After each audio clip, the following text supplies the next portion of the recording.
Hi everyone, what's up? Today I want to solve with you this differential equation using separation of variables, okay? So we have two parameters, or two, well, you could call it initial conditions, that will allow us to find an exact formula for y, okay? The two conditions that we have are going to be that there's a horizontal tangent at x equals 1 and that the y function evaluated at 1 will be equal to 1, okay? These are the two pieces of information that we have, and that will allow us to find a precise formula for y. Okay, you're gonna see that in a moment. So now let's begin with this differential equation, which you can see it's pretty easy to solve. Now we're gonna separate variables. Remember, in this method, everywhere that we see an x, well, we wanna put all the x's and y's together such that we can integrate and then just find an exact formula for the antiderivative of this, okay, which is going to be the previous function. If you have multiple derivatives, or well, n derivatives, you can get, by anti-differentiating, you're going to get back to the n minus 1 derivative, okay? So yeah, so by separation of variables, we're going to get the following. We're going to get that d squared y is going to be, this is technically not squared, but it is way easier to say that this is d squared, but it's not d squared. This is going to be 6x times dx 2. I'm gonna say 2. I feel bad saying squared because it's technically not squared, but I know a lot of professors, they say squared, but it's not squared. It's just 2. So I'm gonna say 2. So this is the separation of variables that we have. Now there are two paths that someone can take, trying to solve this problem. There are two different options that someone can take, and they will get to the same place either way. But something you can do here is that, well, you know that if you integrate a derivative, you're going to get back to the n minus 1 derivative. And if it's the first derivative, that is going to be the first function, okay, the actual function. In this case, we're in the second derivative. So if we integrate, if we anti-differentiate, we're going to get back to the first derivative, okay? So something you could write is the following. You could just say that dy over dx is going to be equal to the integral of this function, okay, which is going to be 6x, okay? And oh, sorry, and I missed the integral sign. Let me write that again. So this is going to be the integral of 6x with respect to x, okay? So this is something you could write, and that is information, the ideas, the information that is conveyed by this equation, well, it's derived from this expression, okay? Now, there is another more rigorous and I would say readable, that it can be read easier, there is another method that has those those characteristics. It is more rigorous, I would say, more mathematically formal, and it's better it's way easier to read, okay? So I'm gonna show you what I mean. You can define a new function.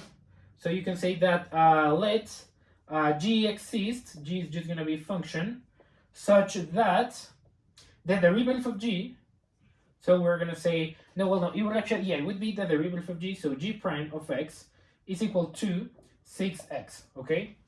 So if you have a function, any type of function, and you let it be equal to the second derivative of y, well, that means that you can anti-differentiate this expression, and you're gonna get back to the derivative of y, okay? Now that's kind of complex to think about or to imagine. It might be easier the previous method that I showed, but this is technically more formal, okay? So we can define this new function g prime to be equal to 6x, g, and then take the derivative and let it be equal to g. And then this would allows us to do the following. We know that this would be the same as saying that we have dg divided by dx, and this is going to be equal to 6x, okay? Now we can use separation of variables to solve this equation, and we're gonna get the following. So I'm actually gonna I'm gonna do it here. So we have that dg is gonna be equal to 6x times dx, okay? So this is what we have. Now we can integrate both sides of this equation, and well, that looks kind of bad, but that's an integral. So this is gonna be that this is gonna give us that g of x is gonna be equal to, now the integral of this, we know that it's gonna be 3x squared, okay? So this is going to be 3x squared plus c, okay? This is just the power rule, okay? And we get plus c. Plus c is very important, and you're going to see in a moment why. So now we know that g is going to be the first derivative of y, because g prime is the second derivative of y, okay? So you just simply need to move the degree of derivative, the derivative degree. You just simply need to move it one unit, okay? So here what you're going to get is the following. You're going to get G is the first derivative of y, and if you want to get back to y, well, you need to integrate this formula, okay? But before you do that, there is something very important. We know that there is a horizontal tangent at x equals 1, okay? So something that you can do now is that you know that, well, derivatives tell you the slope at a particular point. And well, a horizontal tangent is just simply a slope of 0. So we know this is the derivative, g, this expression, this is going to be the derivative of y. So we know that this function has got to be equal to 0 at x equals 1. And if we know that, well, we can solve for c, okay? So let's do that. So we know that g evaluated at 1 is going to be equal to 3 times 1 plus c, and this is going to be equal to 0, okay? Because g is the derivative of y, and there's a horizontal tangent at x equals 1, okay? So this is going to be the same as saying that 3 plus c is equal to 0, which means that c is equal to minus 3, okay? So this is the first constant that we need. So now, this is the, what should I, yeah, I'm going to continue down here. So now we have a constant, and that constant will allow us to find the original function, okay? So this is going to be 3x squared plus, sorry, that's minus 3. So this is going to be, let me write that again, sorry. This is going to be minus 3. Nice, so now we have g here. And now, as I have mentioned before, if we want to find y, well, we got to integrate g, okay? So I'm going to say, what should I do here? I'm going to write it here just so that, you know, recall that y prime is equal to g, okay? G of x, I'm going to write g of x. Now this means that, using differential notation, this means that dy divided by dx, this is AD, is going to be equal to g of x, which we know is going to be 3x squared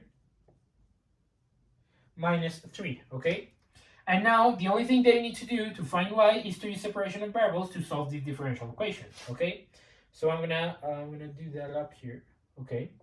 So we're gonna, by separation of variables, we're gonna get that dy is gonna be equal to 3x squared minus 3 dx, okay? So you just move dx to the other side of the equation. And of course, there's technically a parenthesis here. Most people don't really write it because you understand that it's dx times the entire derivative. This is a derivative, but, well, you can just write it there.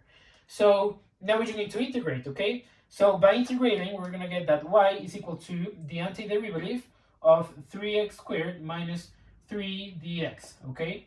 And this is pretty easy to solve. You just know that this is going to be 3x squared. That's pretty much the derivative of x cubed. So this is going to be x cubed minus 3x. And we're going to have another constant, okay? So now how can we find this constant? Well, we know that if we evaluate y at 1, that is going to be equal to 1, okay? So you can just simply plug this information into this equation and you find c, okay? So y evaluated at 1, that is going to be 1 minus 3 plus c, and this should be equal to 1, okay? So let's see how much this is. This is going to be c minus 2 is equal to 1, which means that c is equal to 3, okay? And therefore, the, the final result for this differential equation is going to be y is equal to, we have x cubed minus 3x plus 3, okay? You can go ahead and differentiate this function, and well, you're going to get back, you can differentiate it twice and you're going to get back to 6x, okay? So yeah, that's been the entire video. I hope that you enjoyed it, you learned something. I hope that I didn't, throw you off with the g thing, okay? You can just simply write it as I showed you before the g thing. You can just say that dy over dx is going to be equal to the integral of dy over d squared. The integral of the second derivative is going to be equal to the first derivative, okay? You can write that in an equation without introducing a new function. However, if you want to be, pretty rigorous and formal, mathematically formal, it would be better to introduce a new function, okay? And just use this function as an intermediate, as an intermediate function to jump from the second derivative to the first derivative, okay? Because using g, well, you can express the second derivative from y in terms of g, okay?